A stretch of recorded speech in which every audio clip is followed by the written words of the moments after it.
kubeshentereza mutanshaza mukereke cyane kibi mukuratiro mweshongozi turi hamwe mupurike kare abantu bakampara ni baba baryaho bakareba mukuratiro mweshongozi nibaze kumpa amasiko bagire ngo babire nakora kintu mahurira mutanshaza kambira umwana wawe akambire umwana we umweshongozi kumureka agenda benka mutamukuratira Buterevu, His Excellency Robert Kyagulanyi Ssentamu ngawekera mu campaign za lero ate munanga atusizo okulabula eri abo bonna aboyinza okubanga oyitaba RCC gatako ne ba RDC abenjawulo abateekateeka okubanga bamulumba ku mulundi guno ajukira bulungi nti bazenga babikola ab'Amasaka ate munange bateekawo ensasage wabula ng'ate n'embaale baataddeyo ensasage oyinza okugamba nti olwedde baaguze dda n'abo boyinza okugamba nti bagenda kukola emirimu giri gye baakolawo ku sayidi z'ekiruhura gattako ne sayidi z'embalala nga bye byatuukawo oba emwabiraba kale nno alabudde n'agamba nti byonna ate munange nga byalabiseeko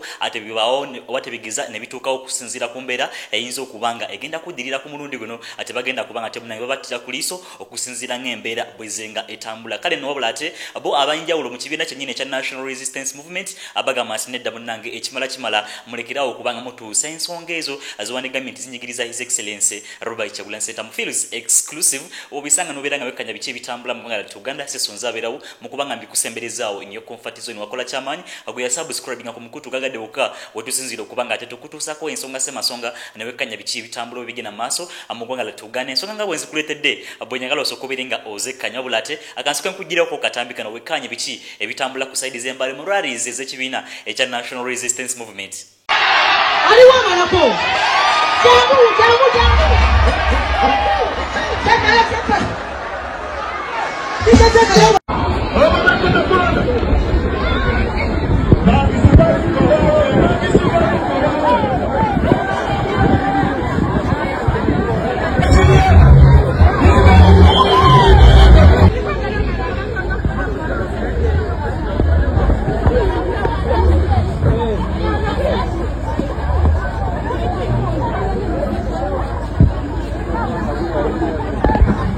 Embereyo nga bwogiraba mu kaseera kano ate munnange bo abanambale bazize kampeyini z'omusajja mukulu Ageno Museveni mu mbeera okuba nti bazze mu nnamba gy'oyinza okugamba nti ate munnange ntono nnyo wabula ng'ate n'abalala ab'olubatu boolabyewo abazze mu nsonga ezo aboyinza okugamba nti be bambale secondary school ate munnange essomero eryo nga bo basombeddwa okulaba nga bajja mu kampeyini gattako ne rallies ez'ekibiina ekyo ekya National Resistance Movement. Jjukira bulungi musajja mukulu ate munnange omu ku abo aba National Resistance Movement yavaayo n'agamba nti kituufu atuleeta abaana b'amasomero wabula ate ensonga etuleetesa abaana b'amasomero lwansonga nti nabo banaatera okulonda oba babawuzayo emyaka mitono nnyo ng'etaano abalyoke bahanike okuba ate munnange beenyigira mu nsonga z'okulonda omukulembeze gwanga gattako ate munnange n'abafuzi oba n'abakulembeze abalala abanaaba balonderwa mu kaseera ako kale nno mu kaseera kano nsobola okugamba ate munnange ensonga eziri embaale zo zatabuse dda kansuke nkwe His Excellency Robert Kyagulanyi Ssentamu okomawo otwengereko n'agaleero banzijukiza naye ate nga nange nakirabyeko RDC we Kabale ngera bwe babadde bakola n'embala bakikoze byonna bwe babadde bakikola nga buli we tugenda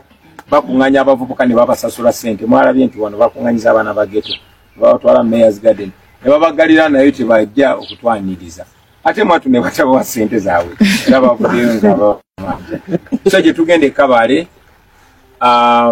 bakoze kyekimu abamu babasasudde baleme twaniriza naye ate tulina ne information tiwaliwo n'abayaaye be baplanning okwambaza t-shirt za NUP izo ezimu kuze batubbako nga batulumbye ku kitebe n'okubambaza overall zaffe bagezeeko okusiga ekifaananyi ekibi kuffe mubeere cautious tembakiriza tuyingiramu golaba omukozi w'effujjo yenna ne bw'aba ayambadde nga ffe oyo mulabe waffe ffe tetuli bakozi ba ffujjo mubeere very clear golaba omuntu yenna yina akola akavuyo golaba omuntu yenna yina akola ekintu ekitaturepresentinga omanyi oyo bamusindise kutufaananya bubi so erinnya lyaffe eddungi kyekimu ku bintu ebitufuula ab'amaanyi tukimaintaininge so n'obugambo obwo baganda bange njagala wansi again kubeebaza ennyo olw'okutambula naffe ningenda kubeshentereza mutanshaza mukereke ekisani kibi mukuratira omweshongozi turi hamwe mupurike kare abantu bakampara ni baba baryaho bakareba mukuratira omweshongozi nibaze kumpa amasiko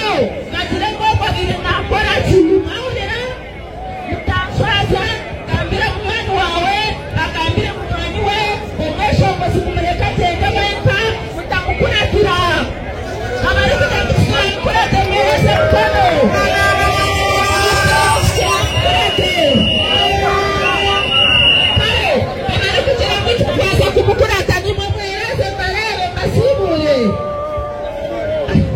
mwebala obutanshwaza kandi niza kubakorera ruhanga rw'omuhwezi wange Mr. Dennis na woman MP abonye n'amasiko mu ruhanga y'abarabuzemu ninyija kubashaba ngo tugume twakanisize hamwe okubasha okukolera abantu aba okubiha omuhoro kati kwisanisa kumukanga bakatale abanyene mu kisoro vinge ensonga y'akatale mpabule president tipeeza sente tuze compensatinga bakatale ekyo kifu so nimbasaba ngo mumpe mukono okutija kungwanisa nk'oko abandi barwana mukunda abantu banyu nk'oku muri kubakunda koko mukwija kwanje nija n'omushiija barikweta kachina mwaramurebireho manisaba mwabakureho ndukwende abalungi abatuwuliriza era abatulaba olunaku olwaleero tukyaddeko ewa Sheikh Ashraf Dembe. Sebo nsanyusa okubalaba. Amannya agange nze Sheikh Ashraf Dembe akola ku bizibu by'enjawulo. Omuntu singa aba alina ebirwadde musomereddwa tunywa amazzi ga lukuya nga bw'obadde ogalaba tugenda abantu ku kyoto ne twokya emizimu emibi egibabaamu n'okulomba edduwa abantu singa abeera ng'ali wano atuuse sobola okumulombera edduwa ne waba atatuuse nga mpadde amannya ge naye ng'ali wala naneetaaze enamba yange yeeno eri 0707363711 nammwe bannyinaffe abali ebweru oyagala okuba nti oyagala okulombera ku dduwa ng'olina ebizibu viza zibuze amaka gakolongotana sente zikola zimpita mu ngalo ojja kumpeereza ekifaananyi kyo n'amanyago ebyo byokka bijja kummala nja kukulombera edduwa ojja kutereera olunaku olusembayo mu mwezi mba n'edduwa eyawamu ffenna n'abalwadde bange abakadde n'abapya. Assalamu alaikum warahmatullahi wabarakatuh.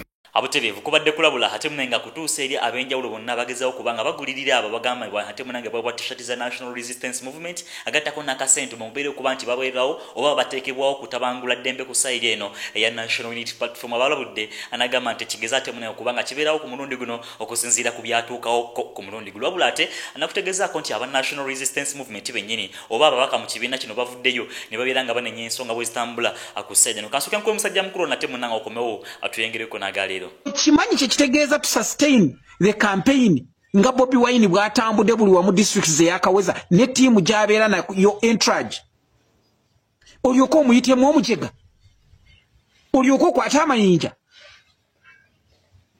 nze nabagamba mbwatekamu era nkiddemu bwodda ku TikTok yange nduddewo lukamba 7 eyasooka bagijjako bagiblockinga.